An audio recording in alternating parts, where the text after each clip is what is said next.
السلام عليكم ورحمة الله وبركاته. بسم الله والصلاة والسلام على رسول الله أما بعد. أعوذ بالله من الشيطان الرجيم. بسم الله الرحمن الرحيم. ألم يعلم بأن الله يرى كلا لئن لم ينته لنسفعا بالناصية ناصية كاذبة خاطئة فليدع ناديه. برادران اسلام، پردہ نشین خواتین، مکی زندگی کے بارے میں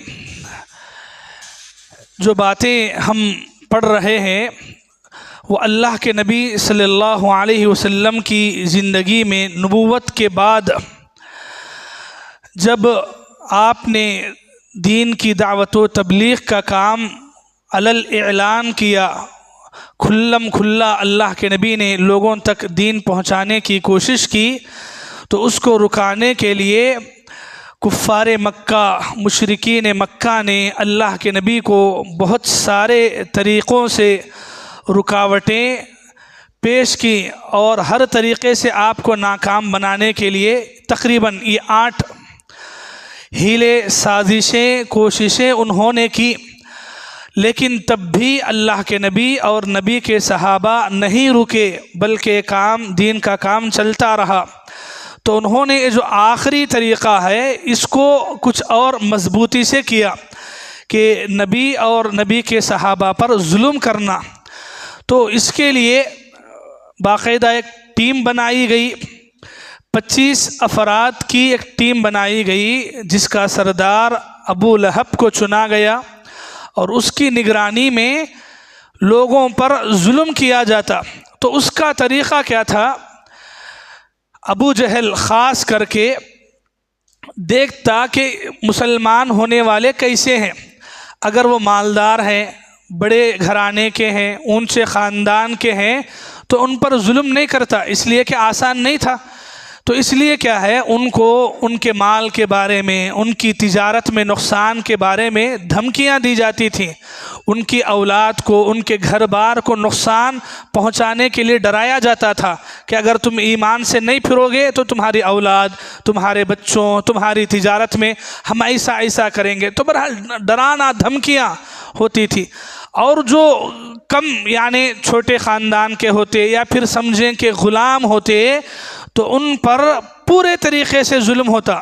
جو طریقے سے ظلم کر سکتے تھے اس طریقے سے انہوں نے ظلم کیا۔ خاص کر کے اللہ تبارک و تعالیٰ یہ دین کی مدد ہر طریقے سے کرتے ہیں۔ اللہ تعالیٰ کوئی آئے نہ آئے، مالدار آگے بڑھیں تو مالداروں سے، اگر مالدار نہ آئیں تو غلاموں سے اللہ تعالیٰ یہ دین کی خدمت لیتے ہیں۔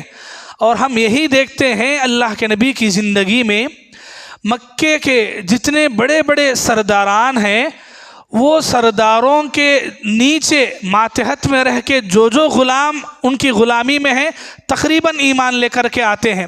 آپ ایک ایک سردار کو دیکھتے جائیں۔ مکے کا ایک بڑا مشرک ہے امیہ بن خلف، یہ اور اس کے بھائی مکے کے بڑے سرداروں میں سے ہے۔ تو یہ امیہ بن خلف وہ آدمی ہے جس کے نیچے غلام بن کر کے حضرت بلال رضی اللہ عنہ زندگی بسر کر رہے تھے، غلام تھے بلال۔ اور اسی طرح حضرت عمر رضی اللہ عنہ بعد میں مسلمان ہوئے، لیکن پہلے ان کے نیچے ایک لونڈیاں تھیں جو کام کرتی تھی ان کے ماتحت میں، وہ بھی مسلمان ہوئی۔ تو خود عمر نے ان پر ظلم ڈھایا اور بہت الگ طریقے سے ظلم کیا۔ جب یعنی وہ اسلام لانے سے پہلے انہوں نے بہت خطرناک ظلم کیا، اپنی لونڈیوں کو ایسا مارتے تھے، مارتے تھک جاتے تو بولتے کہ میں یہ جو مارنے کا جو کام رکایا ہوں اس واسطے نہیں ہے کہ مجھے تم پر رحم آیا ہے، بلکہ میں تھک گیا ہوں اس لیے رکایا ہوں، پھر تھوڑا سا دم آئے گا تو پھر سے ماروں گا۔ تو یہ ایسا ظلم کیا جاتا۔ اور ابو جہل کی ماتحت میں، اس کے خاندان میں، قبیلے میں بھی بعض اور مسلمان ہوئے، جیسے اس کے قبیلے سے تعلق کرنے والے غلاموں میں پورا گھرانہ آتا ہے عمار بن یاسر کا۔ عمار بن یاسر خود ان کے باپ ان کی والدہ ایک ساتھ مسلمان ہوتے ہیں، یعنی عمار بھی اسلام قبول کرتے ہیں، ان کے والد یاسر بھی مسلمان ہوتے ہیں، اور ان کی والدہ ماں سمیہ، یہ سمیہ ہے، اور ان کے والد کا نام ہے خیاط، سمیہ بنت خیاط، یہ بھی مسلمان ہوتی ہیں۔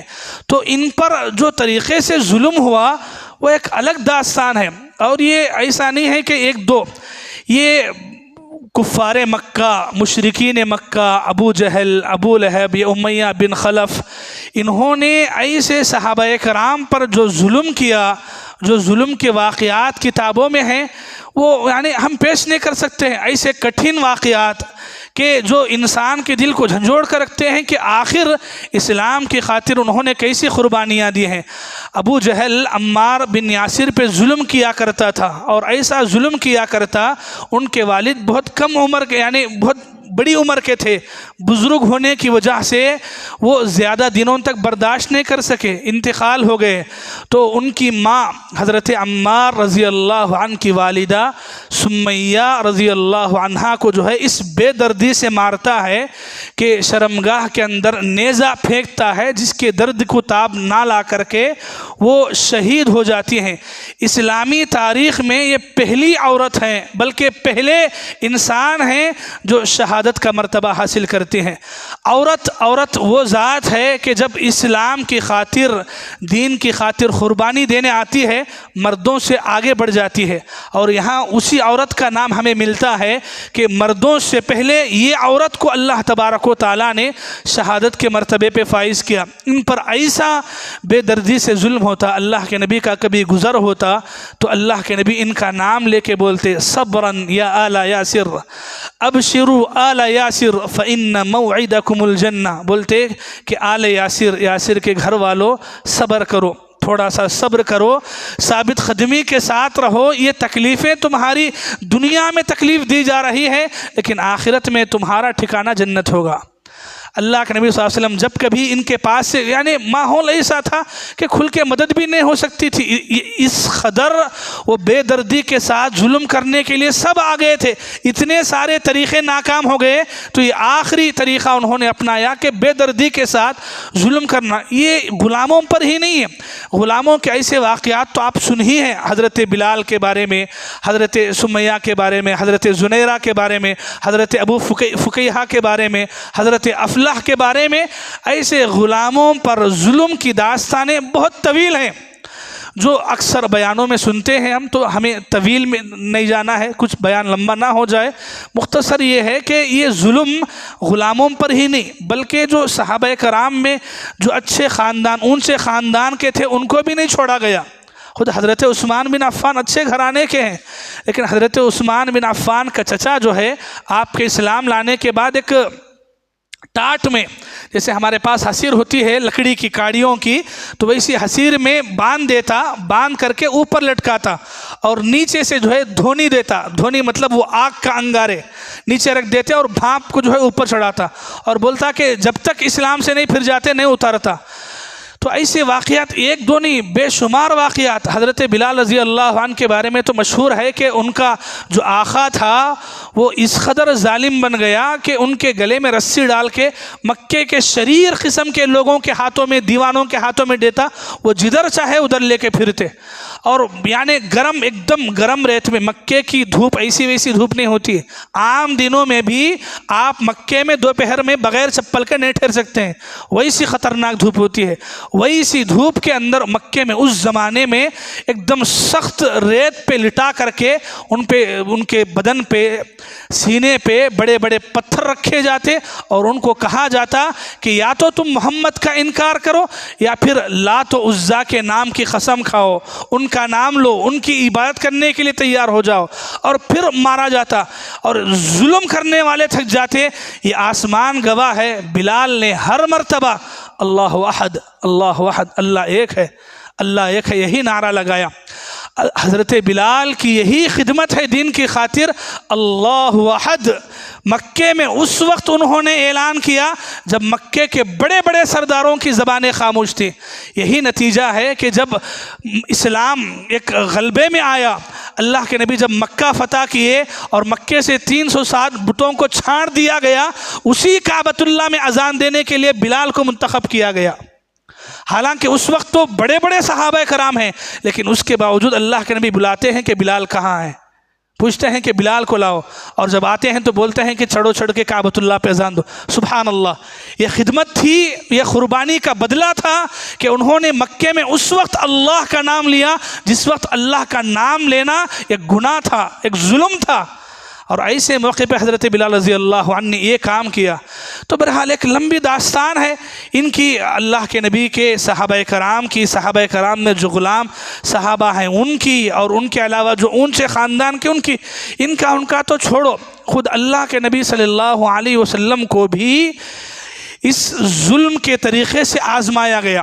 شروع میں تو لوگ اللہ کے نبی تک نہیں پہنچتے تھے، لیکن جب ان پر ظلم کرنا عام ہوا تو لوگوں نے سوچا کہ نہیں اب آگے بڑھنا ہے. تو ہر مکے کے اندر اللہ کے نبی صلی اللہ علیہ وسلم کی عزت، آپ کا مرتبہ ہر ایک جانتا پہچانتا، تو اس لیے ایک نارمل آدمی آگے نہیں بڑھ سکتا تھا. تو آگے بڑھا کون؟ یہی ابو لہب، ابو جہل، جو مکے کے بڑے بڑے سردار ہیں. تو ان کی سرداری کے زام میں جو ہے انہوں نے یہاں تک آگے بڑھا. اور کیسا ٹارچر ہے معلوم، اللہ اکبر.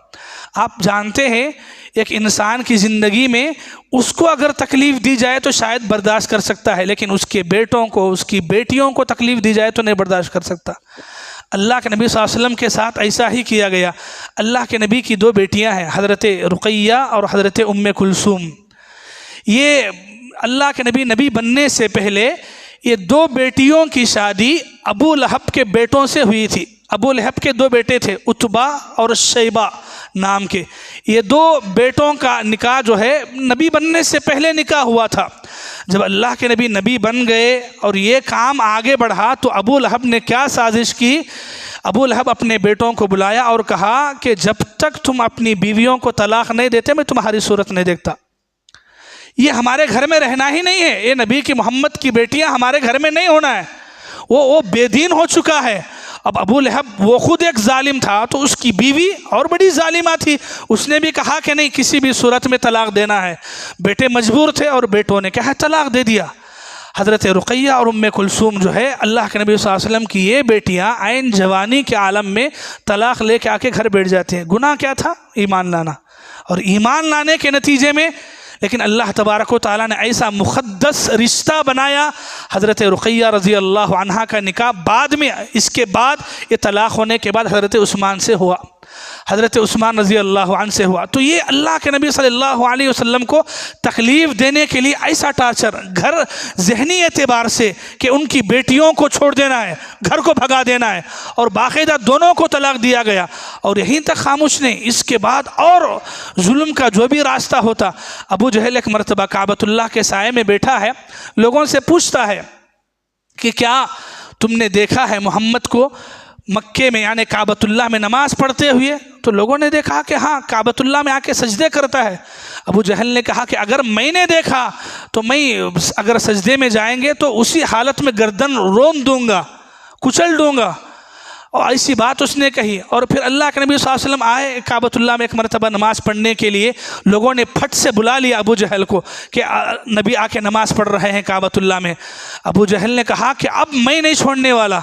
تو اللہ کے نبی جب سجدے میں گئے تو آپ کی گردن کو روننے کے لیے جو ہے وہ آگے بڑھا. جب اللہ کے نبی کے قریب پہنچا تو لوگ دیکھتے ہیں کہ وہ پیچھے ایڑیوں کے بل پیچھے پلٹ کے آ رہا ہے اور اپنے ہاتھ ایسا رکھ رہا ہے جیسے کوئی آدمی بچاؤ کے لیے اپنے آپ کو بچانے کے لیے کرتا ہے، تو ویسا پیچھے ایڑیوں کے بل پیچھے آ رہا ہے. جب لوگوں کے پاس آیا تو لوگوں نے کہا کہ تو نے تو محمد کو مارنے کے لیے گیا تھا، اب ایسا ڈر کے ایسی آواز لگا کے پیچھے آ رہا ہے. ابو جہل نے کہا کہ میں جب قریب گیا تو میں نے دیکھا کہ میرے اور اس کے یعنی محمد کے درمیان ایک آگ کی خندق ہے، ایک آگ کا گڑھا ہے، اور ایک فرشتے یعنی پر والے کوئی مخلوق ہے جو مجھے دبوچ لینا چاہ رہی ہے، مجھے پکڑنا چاہتی ہے۔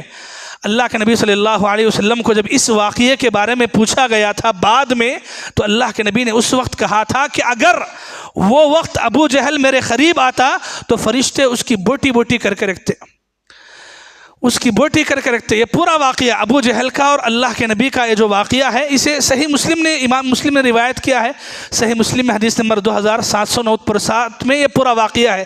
یہ جو واقعات ہیں اکثر واقعات متفق علیہ واقعات ہیں جسے سیرت نگاروں نے لکھا ہے۔ تو بہرحال یہ ظلم و بربریت کی ایک لمبی داستان ہے۔ یہاں نہ غلام بچا، نہ آزاد بچا، نہ اونچے خاندان کے بچے، یہاں تک کہ رسول اللہ صلی اللہ الگ الگ طریقوں سے، اور ایسے واقعات آپ بے شمار مرتبہ سنتے ہیں بیانات میں۔ اللہ کے نبی صلی اللہ علیہ وسلم نماز پڑھنے گئے، سجدے میں گئے تو کس کس طریقے سے ظلم کیا گیا۔ تو بہرحال یہ آگے اسی طریقے سے ظلم ہوتا رہا۔ یہ جو مدت ہے درمیان کی، یہ مدت میں اللہ کے نبی صلی اللہ علیہ وسلم کے زمانے کے بارے میں ہم کو ایک بات خاص کر کے یاد رکھنا ہے۔ چلیے، اللہ کے نبی صلی اللہ علیہ وسلم نبی بنائے گئے کس عمر میں؟ 40۔ تو تھوڑا آپ کو یہاں سمجھنا ہے، 40 سال میں نبی بنائے گئے، ٹھیک ہے؟ 40 سال کا مطلب پہلے کے شروع کے 6 مہینے، بولے 6 مہینے خواب کے تھے، سچے خوابوں کے ذریعے سے۔ اس کے بعد اللہ کے نبی صلی اللہ علیہ وسلم یعنی جب وحی شروع ہوئی، پہلی وحی کے بعد آپ کو اعلان کیا گیا کہ آپ جو ہے یعنی اللہ تعالیٰ نے اقرأ بسم ربک الذی کا حکم دیا، تو اس کے بعد اللہ کے نبی اپنا کام جو ہے خفیہ طور پر کیے۔ کتنے سالوں تک؟ 3 سال تک۔ چلیں 40/1 40/2 40/3، ٹھیک ہے؟ 40 سال کی عمر میں نبی بنایا گیا۔ 40/1 40/2 40/3، یہاں کے کتنے مہینے ہیں؟ 6 مہینے، ٹھیک ہے؟ اندازہ کر لیں۔ تو اللہ کے نبی جو خفیہ طور پر دعوت و تبلیغ کا کام کیے کتنے سال تک؟ 3 سال 3 سال تک کام کیے۔ تو یہ 3 سال اللہ کے نبی صلی اللہ علیہ وسلم کی دعوت جو ہے خفیہ طور پر رہی۔ اس میں یعنی کہ 6 مہینے 3 سال مطلب 6 مہینے بچے۔ تو یہ 40/3 سال کے جو 6 مہینے باقی ہیں، جب اللہ کے نبی صلی اللہ علیہ وسلم نے 3 سال ہونے کے بعد علل اعلان کھلم کھلا جب دعوت و تبلیغ کا کام کیا، تو اس وقت مکے والوں نے آپ کو روکنے کے لیے یہ 8 کام کیے۔ تو یہ سلسلہ ہے، یہ 6 مہینے ملا لیں اور پھر اس کے بعد آگے بڑھتے جائیں 40/4۔ اللہ یہ 1.5 سال، یہ 1.5 سال اور پھر 40/5 کے 6 مہینے شروع کے، تو مطلب یہ کہ کتنے سال ہوئے جی؟ 2 سال۔ یہ جو 2 سال ہے، یہ 2 سالوں کی یہ پوری لمبی داستان ہے۔ اللہ کے نبی صلی اللہ علیہ وسلم کو روکنے کے لیے کیا کیا کوششیں کر سکتے تھے، وہ پوری کوششیں، ظلم کرنا، آخری درجہ، یہ جو شروع یہاں سے کیے تو یہاں تک مہینے لگے، پھر سال لگے، 2 سال کی مدت لگی۔ تو اتنا ظلم و بربریت ہوا۔ حالانکہ اس موقع پر یہ جو 2 سال کا پیریڈ ہے، یہ 2 سال کا جو زمانہ ہے، اس میں اللہ کے نبی صلی اللہ علیہ وسلم لوگوں کو ایک جگہ جمع کرنے کے لیے انہیں کچھ نصیحت کرنا ہے، بتانا ہے، یا عبادت اس موقع پر جیسے فرض تھی اس موقع پر ادا کرنے کے لیے مکے کے اندر کوہ صفا پہاڑ کا نام ابھی آیا آپ کے پاس، تو صفا پہاڑ کے دامن میں یعنی کنارے میں ایک گھر تھا ارقم بن ابی ارقم کا، تو اس گھر کو جو ہے مرکز بنایا گیا یعنی عبادت کرنے کے لیے۔ ابھی مسلمان، آپ کو یاد رہنا یہاں کہ مسلمان جو ہے ابھی کھلم کھلا کعبۃ اللہ میں نماز نہیں پڑھ رہے ہیں، ان کی جو بھی عبادتیں ہیں، جو بھی طریقہ اس موقع پر ہے نماز کا، وہ طریقہ جو ابھی فرض ہونے سے پہلے اس زمانے میں اس موقع پر تھا، تو وہ عبادت کرنے کے لیے یا مسلمانوں کا ایک مرکز کے طور پر دار ارقم کو چنا گیا۔ تو ایک گھر تھا، اس گھر کے اندر جو ہے عبادتیں کی جاتی ہیں، یا اللہ کے نبی صلی اللہ علیہ وسلم کچھ نصیحت کرنا ہے، کچھ بولنا ہے تو اس جگہ جمع ہوتے۔ تو یہ 2 سال کی مدت میں، تو جب ظلم اس قدر زیادہ ہوا کہ یہاں تک کہ وہ ظلم اللہ کے نبی تک پہنچ گیا، اللہ کے نبی بھی اس سے محفوظ نہیں تھے، تو تب اللہ کے نبی صلی اللہ علیہ وسلم 40/5 سال میں، یعنی کہ نبی بننے کے کتنے سال؟ 5ویں سال، نبی بننے کے 5ویں سال، اسے بولتے ہیں 5 نبوت کو،